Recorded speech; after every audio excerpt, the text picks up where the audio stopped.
नमस्कार, आप देख रहे हैं इंडिया टीवी। आपके साथ मैं हूं गौनिका अरोड़ा। आज लोकसभा में गजब का नजारा देखने को मिला। जो नेता रोज ये नारा लगाते हैं कि संविधान खतरे में है, जो नेता लोकसभा में संविधान की प्रतियां लेकर ये दावा करते हैं कि वो संविधान को बदलने नहीं देंगे, जो नेता चुनाव प्रचार के दिनों से ही संविधान को बचाने की कसम खा रहे हैं, वही नेता आज भारतीय संविधान के सबसे काले दिन यानी इमरजेंसी का जिक्र करने पर नाराज हो गए। दरअसल हुआ ये कि आज लोकसभा स्पीकर का चुनाव होना था। एनडीए की तरफ से तो इस बार भी ओम बिरला ही स्पीकर के उम्मीदवार थे, लेकिन इंडिया अलायंस ने इस बार केरल से कांग्रेस के सांसद के सुरेश पर दाव लगाया। लेकिन ओम बिरला ना सिर्फ वॉइस वोट से स्पीकर चुने गए, बल्कि स्पीकर के इलेक्शन को लेकर इंडिया अलायंस में कुछ मतभेद भी देखने को मिला। रही सही कसर ओम बिरला ने तब पूरी कर दी जब उन्होंने अपनी स्पीच में इमरजेंसी का जिक्र कर दिया। उन्होंने ना सिर्फ इमरजेंसी को भारत के इतिहास का काला अध्याय बताया, बल्कि आपातकाल के खिलाफ लोकसभा में निंदा प्रस्ताव भी पड़ा। इस दौरान विपक्ष की तरफ से इतना हंगामा हुआ कि सदन की कार्रवाई स्थगित करनी पड़ी। मजे की बात तो यह है कि जो नेता लोकसभा स्पीकर की स्पीच के दौरान उन्हें बोलने नहीं दे रहे थे, लगातार टोका टाकी कर रहे थे, वही नेता कुछ देर पहले ही सरकार पर यह आरोप लगा रहे थे कि वो विपक्ष की आवाज दबाती है, उन्हें बोलने नहीं देती। आज लोकसभा में जो देखने को मिला वो आने वाले समय का ट्रेलर है। आज ही विपक्ष के नेता के तौर पर राहुल गांधी का पहला दिन था। 10 साल बाद लोकसभा में ऑफिशियली किसी को लीडर ऑफ ऑपोजिशन की पोस्ट मिली है। लोकसभा में विपक्ष के नेता के तौर पर राहुल गांधी का फर्स्ट शो कैसा रहा, ये भी हम आपको दिखाएंगे। लेकिन सबसे पहले बात इमरजेंसी पर हुए हंगामे की। ये सदन 1975 में देश में आपातकाल इमरजेंसी लगाने के निर्णय की कड़े शब्दों में निंदा करता है। इसके साथ ही हम उन सभी लोगों की संकल्प शक्ति की सराहना करते हैं जिन्होंने इमरजेंसी का पुनर्जोर विरोध किया, अभूतपूर्व संघर्ष किया और भारत के लोकतंत्र की रक्षा का दायित्व निभाया। भारत के इतिहास में 25 जून 1975 के उस दिन को हम हमेशा काले अध्याय के रूप में जाना जाएगा। तो आपने सुना, जिस दौरान लोकसभा स्पीकर ओम बिरला आपातकाल के बारे में बोल रहे थे, उस दौरान विपक्ष की तरफ से लगातार नारेबाजी चल रही थी। उनकी स्पीच तो लंबी है, लेकिन समय की कमी की वजह से हम आपको पूरी नहीं दिखा पा रहे हैं। लेकिन कुल मिलाकर लब्बो लुआब यह है कि जब ओम बिरला बोल रहे थे तब विपक्ष, खासकर कांग्रेस के सांसदों की तरफ से हंगामा किया जा रहा था, क्योंकि इमरजेंसी का दौर भारत के इतिहास का ही नहीं बल्कि कांग्रेस के सियासी इतिहास का भी काला दिन है।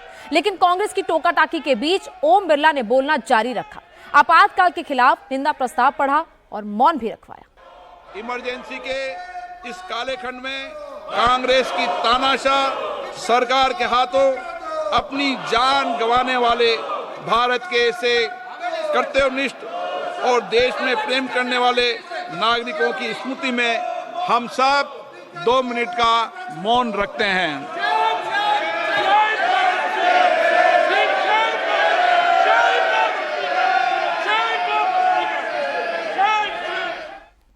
चूंकि संविधान आजकल विपक्ष, खासकर राहुल गांधी का फेवरेट इशू है, वो हर जगह संविधान की प्रति लेकर जाते हैं। मोदी सरकार पर संविधान को बदलने की कोशिश का आरोप लगाते हैं। इसीलिए आज बीजेपी को इमरजेंसी के बहाने कांग्रेस को ये याद दिलाने का मौका मिला कि संविधान का सबसे बड़ा मखौल तो इंदिरा गांधी ने आपातकाल के दौरान बनाया था। इसीलिए बीजेपी इस मौके को भुनाने से नहीं चूकी। लोकसभा स्पीकर ने इमरजेंसी के खिलाफ सदन में निंदा प्रस्ताव पढ़ा तो संसद के बाहर भी बीजेपी सांसदों ने आपातकाल के खिलाफ प्रोटेस्ट किया और नारे लगाए।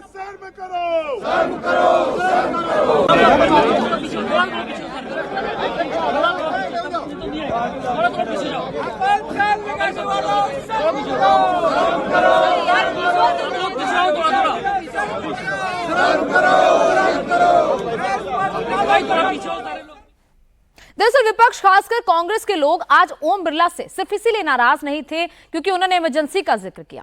कांग्रेस इसलिए भी नाराज थी क्योंकि लोकसभा स्पीकर के चुनाव में से ओम बिरला के हाथों हार का सामना करना पड़ा। कांग्रेस ने केरल से अपनी पार्टी के सांसद के सुरेश को स्पीकर पद के लिए उम्मीदवार बनाया था। कांग्रेस का कहना था कि के सुरेश 8 बार के सांसद हैं, दलित हैं, इसीलिए वो लोकसभा स्पीकर बनने के बिल्कुल योग्य उम्मीदवार हैं। कल तक विपक्ष बढ़ चढ़कर दावा कर रहा था, लेकिन आज चुनाव की नौबत ही नहीं आई। ओम बिरला को लगातार दूसरी बार लोकसभा स्पीकर चुन लिया गया और वो भी ध्वनिमत से। Now put the motion moved by Sri Narendra Modi and seconded by Sri Rajnath Singh to the vote of the House. The question is that Sri Om Birla, a member of this House, be chosen as the Speaker of this House. Those in favor may say aye. Aye. Those against may say no. No. I think the ayes have it. The ayes have it.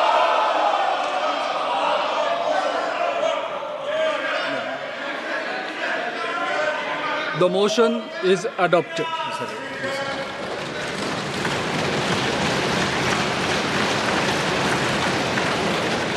Sri Om Birla is declared elected as the Speaker of this House. I invite Sri Om Birla to occupy the chair. Lok Sabha speaker के चुनाव को लेकर पक्ष और विपक्ष की तरफ से चाहे जो भी दावे किए गए हों, लेकिन अच्छी बात यह रही कि एक बार जब ओम बिरला ध्वनि मत से स्पीकर चुन लिए गए तो विपक्ष ने भी उनका पूरा सम्मान किया। राहुल गांधी आज ही नेता विपक्ष बने तो ओम बिरला को स्पीकर की कुर्सी तक ले जाने के लिए सदन में सत्ता पक्ष के नेता यानी कि प्रधानमंत्री नरेंद्र मोदी और विपक्ष के नेता राहुल गांधी एक साथ आए। मोदी और राहुल ने हाथ भी मिलाया और फिर वो ओम बिरला को स्पीकर की कुर्सी तक लेकर गए। इस दौरान संसदीय कार्य मंत्री किरण रिजिजू भी उनके साथ थे।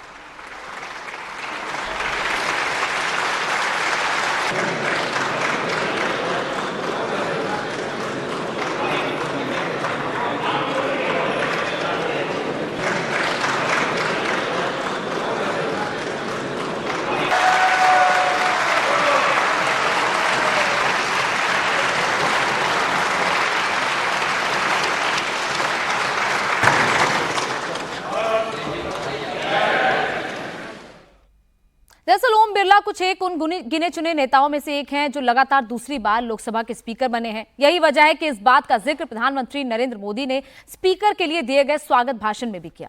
लेकिन इसके साथ ही मोदी ने एक बात और कही। मोदी ने कहा कि ज्यादातर स्पीकर या तो चुनाव नहीं लड़े या फिर जीतकर नहीं आए, लेकिन ओम बिरला जीतकर आए हैं, इसीलिए उन्होंने नया इतिहास रचा है। 18वीं लोकसभा में स्पीकर का कार्यभार दूसरी बार संभालना ये अपने आप में एक बड़ा नया रिकॉर्ड बनते हम देख रहे हैं। श्री बलराम जाखड़ जी वो पहले ऐसे अध्यक्ष थे जिन्होंने 5 साल कार्यकाल पूरा करके फिर दोबारा उनको स्पीकर बनने का अवसर मिला था। उसके बाद आप हैं जिन्हें 5 साल पूर्ण करने के बाद दोबारा इस पद पर हासिल होने का अवसर मिला। गत 20 साल का एक ऐसा कालखंड रहा है कि ज़्यादातर स्पीकर या तो उसके बाद चुनाव नहीं लड़े हैं या तो जीत करके नहीं आए हैं। आप समझ सकते हैं कि स्पीकर का काम कितना कठिन है कि उसके लिए दोबारा जीतना मुश्किल हो जाता है, लेकिन आप जीत करके आए हैं, इसके लिए एक नया इतिहास आपने गढ़ा। आदरणीय अध्यक्ष जी, इस सदन में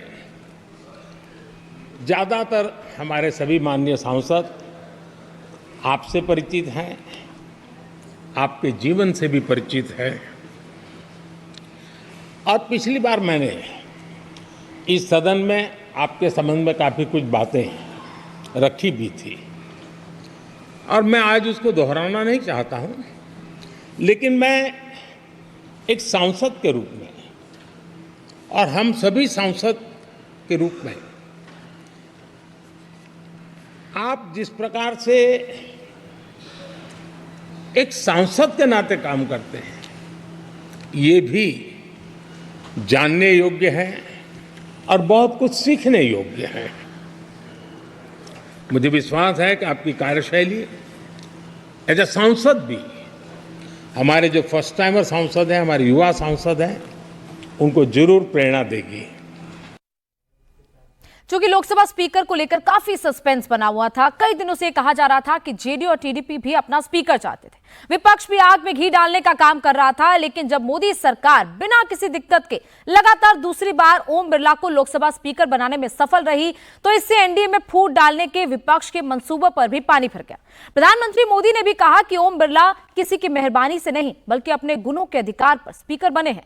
मोदी ने कहा कि लोकसभा स्पीकर के तौर पर ओम बिरला का पहला कार्यकाल तो शानदार रहा ही, इसके साथ ही एक सांसद के तौर पर अपने संसदीय क्षेत्र के लिए किए गए उनके काम नए सांसदों के लिए प्रेरणा है। मुझे विश्वास है कि आपकी कार्यशैली एज ए सांसद भी हमारे जो फर्स्ट टाइमर सांसद हैं, हमारे युवा सांसद हैं, उनको जरूर प्रेरणा देगी। आपने अपने कार्यक्षेत्र में, संसदीय क्षेत्र में स्वस्थ मां और स्वस्थ शिशु एक कमिटमेंट के साथ जो अभियान चलाया है और सुपोषित मां, इस अभियान को आपने जिस प्रकार से अपने क्षेत्र में प्राथमिकता देकर के खुद को इन्वॉल्व करके किया है, वो वाकई प्रेरक है। आपने कोटा के ग्रामीण क्षेत्रों में हॉस्पिटल ऑन व्हील्स, ये भी एक मानव सेवा का उत्तम काम, जो राजनीतिक कामों के सिवाय करने वाले कामों में आपने चुना है, वो भी अपने आप में गांव-गांव लोगों को स्वास्थ्य सेवाएं पहुंचाने में मदद कर रहा है। आप नियमित रूप से गरीबों को कपड़े, कंबल, मौसम के अनुसार छाता की जरूरत है छाता, जूते, ऐसी अनेक सुविधाएं समाज के आखिरी तबके के जो लोग हैं उनको खोज करके पहुंचाते हैं। खेलों में प्रोत्साहन देना आपके क्षेत्र के युवकों में, यह आपने एक प्राथमिकता के रूप से काम उठाया है। वैसे हकीकत यही है कि ओम बिरला का लोकसभा स्पीकर पद के तौर पर चुना जाना औपचारिकता ही थी। विपक्ष ने के सुरेश को लेकर भले ही जो दावे किए हों, लेकिन संख्या बल एनडीए के पास था और एनडीए में इसको लेकर कोई मतभेद नहीं था। उम्मीद के मुताबिक ओम बिरला लोकसभा स्पीकर चुन भी लिए गए। वैसे स्पीकर पद के अलावा आज जिस एक और नेता पर सबकी नजर थी वो थे Rahul Gandhi. Leader of opposition के तौर पर आज उनका पहला दिन था। वैसे भी 10 साल बाद ये पहला मौका है जब विपक्ष के किसी नेता को आधिकारिक तौर पर नेता विपक्ष का पद मिला हो, क्योंकि 2014 और 2019 के चुनाव में तो कांग्रेस को इतनी सीटें भी नहीं मिली थी कि वो नेता विपक्ष के पद पर दावेदारी कर सके। लेकिन इस बार कांग्रेस के पास 99 सांसद हैं, जो नेता विपक्ष के लिए जरूरी 10% सदस्यों के आंकड़े से काफी ज्यादा है। इसीलिए आज Rahul Gandhi leader of opposition बने। राहुल भी आज संसद में टिपिकल नेताओं वाली ड्रेस यानी कि सफेद कुर्ता पजामा पहनकर आए। नेता विपक्ष के तौर पर उनका पहला कार्यक्रम आज फिर से स्पीकर चुने गए ओम बिरला के लिए स्वागत भाषण देना था। राहुल ने इस मौके पर अपने मन की बात रखी। राहुल ने कहा कि इस बार जनता ने विपक्ष को बड़ी संख्या में जिताकर भेजा है। ऐसे में उम्मीद करते हैं कि स्पीकर भी विपक्ष को जनता की आवाज उठाने का मौका ज्यादा देंगे। This house represents the voice of India's people. And you, Speaker Sir, are the final arbiter of that voice. Of course, the government has political power, but the opposition also represents the voice of India's people. And this time, the opposition represents significantly more voice of the Indian people than it did last time. Speaker Sir, the opposition would like to assist you in doing your work. It is very important that the voice of the opposition is allowed to be represented in this house. I am confident that you will allow us to represent our voice, allow us to speak, allow us to represent the voice of the people of India. The question is not how efficiently the House is run. The question is how much of India's voice is being allowed to be heard in this House. So the idea, Speaker Sir, the idea that you can run the House efficiently by silencing the voice of the opposition is a non-democratic idea. Rahul Gandhi के बाद बारी आई अखिलेश यादव की। चूंकि अखिलेश यादव की Samajwadi party 37 सांसदों के साथ मौजूदा लोकसभा में बीजेपी और कांग्रेस के बाद तीसरी सबसे बड़ी पार्टी है, इसलिए ओम बिरला के स्पीकर बनने के बाद अखिलेश यादव भी बोले। उन्होंने इशारों में ओम बिरला पर निशाना साधा। अखिलेश यादव ने कहा कि पिछली बार उन्होंने विपक्ष के 150 सांसदों को सस्पेंड किया था, उम्मीद है इस बार ऐसा नहीं होगा। जिस पद पर आप बैठे हैं इससे बहुत गौरवशाली परंपराएं जुड़ी हुई हैं और हम सब यही मानते हैं कि बिना भेदभाव के आगे बढ़ेगा और लोकसभा के अध्यक्ष के रूप में आप हर सांसद और हर दल को बराबरी का मौका और सम्मान देंगे। निष्पक्षता इस महान पद की महान जिम्मेदारी है। आप लोकतांत्रिक न्याय के मुख्य न्यायाधीश की तरह बैठे हैं। हम सबकी आपसे अपेक्षा है कि किसी भी जनप्रतिनिधि की आवाज़ दबाई न जाए और ना ही निष्कासन जैसी कार्रवाई दोबारा सदन की गरिमा को ठेस पहुंचाएं। आपका अंकुश विपक्ष पे तो रहता ही है, लेकिन आपका अंकुश सत्ता पक्ष पे भी रहे।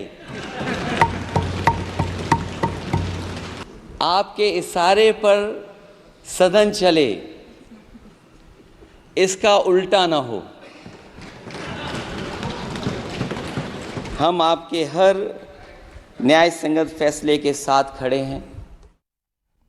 वैसे लोकसभा से आज 3 खबरें आई। पहली तो ये कि ओम बिरला फिर से लोकसभा के स्पीकर बन गए। दूसरी खबर ये कि राहुल गांधी के नेता विपक्ष बनने की थी और तीसरी खबर ये कि स्पीकर के चुनाव को लेकर विपक्ष में मतभेद दिखा। कांग्रेस और तृणमूल कांग्रेस का स्टैंड इस मुद्दे पर अलग अलग रहा। आपको ये तो पता ही होगा कि इंडिया अलायंस में होने के बावजूद कई मुद्दों पर कांग्रेस और तृणमूल कांग्रेस का रुख अलग अलग रहा। दोनों पार्टियों ने चुनाव भी अलग लड़ा। आज लोकसभा स्पीकर के मुद्दे पर भी यही देखने को मिला। तृणमूल कांग्रेस का कहना था कि स्पीकर के चुनाव को लेकर डिवीजन होना चाहिए था। अभिषेक बैनर्जी ने कहा कि अगर एक भी सदस्य वोट डिवीजन की मांग करता है कि वोटिंग करवानी चाहिए। नियम कहता है कि 500 लोगों के अंदर एक आदमी भी अगर डिवीजन मांगे तो आपको डिवीजन देनी पड़ती है। ये नियम है। भाई कांग्रेस से भी मांगे, बहुत सारे पॉलिटिकल पार्टीज है, बहुत सारे पॉलिटिकल पार्टी से मांगेंगे। आप मुझे प्रश्न कर रहे हैं, प्रश्न करने से पहले लोकसभा का फुटेज एक बार देख लीजिए। और रूल्स ये कहता है कि एक मेंबर भी डिवीजन मांगे तो आपको डिवीजन देनी पड़ेगी।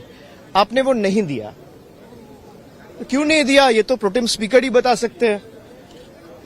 जो चेयर पे बैठे थे वो बता सकते हैं। But this is against the rule, this is immoral, this is unethical and this is unconstitutional. लेकिन अभिषेक बैनर्जी और तृणमूल कांग्रेस के दावे की हवा कुछ ही देर में कांग्रेस नेता जयराम रमेश ने निकाल दी। जयराम रमेश ने पहले एक ट्वीट किया जिसमें उन्होंने लिखा कि इंडिया अलायंस चाहता तो वोट डिवीजन की मांग कर सकता था, लेकिन उन्होंने ऐसा नहीं किया क्योंकि विपक्ष चाहता है कि कुछ मुद्दे ऐसे हों जिस पर आम सहमति से फैसला हो। करनी और कथनी के बीच में जमीन आसमान का फर्क है। जब हमने कहा कि हम डिवीजन मांग कर सकते थे पर हमने नहीं किया क्योंकि हम चाहते थे कि एक आम सहमति बने, एक माहौल बने। राहुल जी का भाषण भी अगर आप सुनेंगे, वही तो इसी भावना के साथ उन्होंने अपना भाषण दिया कि हम आपको सहयोग करेंगे, हमारी आवाज को आप मौका दीजिए, हमारी आवाज को मत दबाइए, हम भी चुनकर आए हैं, हमें भी जनादेश मिला है। तो इस माहौल में हमने डिवीजन मांगना हमने उचित नहीं समझा। लेकिन लोकसभा अध्यक्ष से लेके और ट्रेजरी बेंच के सांसदों ने भी इमरजेंसी का जिक्र किया। यहाँ बाहर प्रोटेस्ट हुआ और अंदर तो लोकसभा अध्यक्ष ने माननीय स्पीकर ने जो कहा है उस पर मैं कुछ टिप्पणी नहीं करूंगा, वो उचित भी नहीं है। सांसदों ने डिवीजन मांगा था पर डिवीजन दिया नहीं। हमने नहीं मांगा। आप लोगों ने? मैं आपको औपचारिक तौर से कह रहा हूँ, हमने डिवीजन नहीं मांगा। तो जयराम रमेश ने क्लियर कर दिया कि उन्होंने वो डिवीजन नहीं मांगा था। वहीं संसदीय कार्य मंत्री किरेन रिजिजू ने भी कहा कि लोकसभा स्पीकर के चुनाव के लिए वोट डिवीजन की कोई मांग नहीं की गई। रिजिजू के मुताबिक सरकार के पास पर्याप्त संख्या बल है, ये बात विपक्ष भी जानता है, इसीलिए उन्होंने वोट डिवीजन नहीं मांगा। The member who moves the motion will have to request formally for the division of the vote. Any other member raising and demanding has no meaning. The person who moves, honorable member who moves the motion, will have to ask for the division. So they did not ask formally. That is why there was no division of votes. But we were ready for the vote because we have the numbers. दरअसल जब pro tem speaker ने ध्वनि मत से ओम बिरला को speaker चुने जाने का ऐलान किया तो जेडीयू सांसद लल्लन सिंह अपनी सीट पर खड़े हो गए। लल्लन सिंह की बगल वाली सीट पर ही ओम बिरला बैठे हुए थे। लल्लन सिंह ने शायद डिवीजन वाली बात याद दिलाई। इस दौरान संसदीय कार्य मंत्री किरण रिजिजू की आवाज आई कि विपक्ष की ओर से डिवीजन की मांग नहीं की गई और फिर स्पीकर ने कहा कि वो प्रक्रिया पहले ही पूरी कर ली गई थी।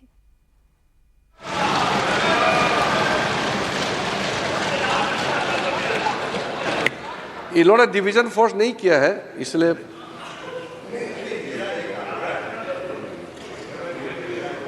We have already crossed that stage.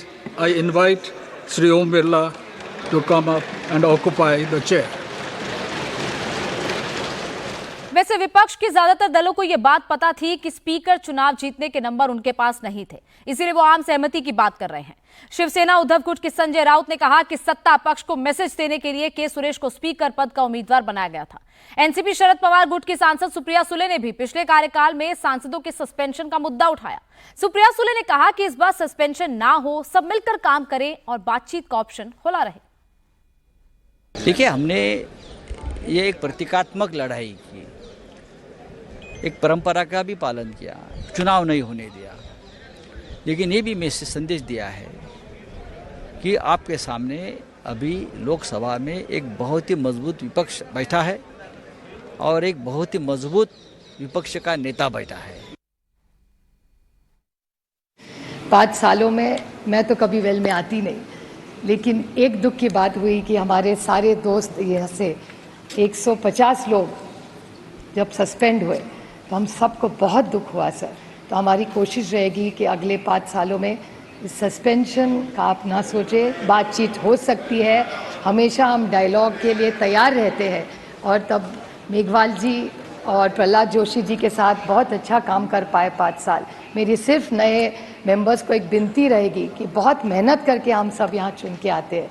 दोपहर को जब लंच टाइम होता है तो कोरम के लिए भी दोनों साइड से मेहनत करनी पड़ती है। So it's a great opportunity.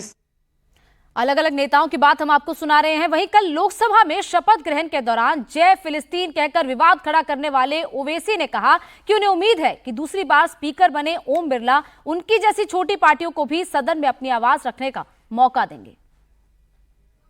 Sir, आप इस हाउस के रिपोजिटरी है, कस्टोडियन है, मगर हकीकत यह है कि अक्सरियती जमात के पास नंबर है मगर उनके पास अक्सरियत की ताकत नहीं है। यहां अपोजिशन के पास अक्सरियत की आवाज भी है। तो इसीलिए मेरी आपसे गुजारिश है कि आप छोटी पार्टियों को मौका दीजिए और मुझे यकीन है कि आप 17वीं लोकसभा में जिस तरह शफकत का मुजाहरा मुझ पर किया, हम छोटी पार्टियों पर, मैं उस समुदाय से आता हूं जो इस ऐवान में सिर्फ 4% हैं, तो हमको आवाज उठाने की आवाज दीजिए। सर आखिर में मुझे यकीन है कि आप वहां पर बैठे हैं तो यह ऐवान एक कीमती हीरे की तरह ना सिर्फ इस मुल्क की आवाम में, दुनिया में चमकेगा और आप के बोझ को यह सरकार कम करेगी डिप्टी स्पीकर बनाकर। इतना बोझ आप पर नहीं डालना चाहिए।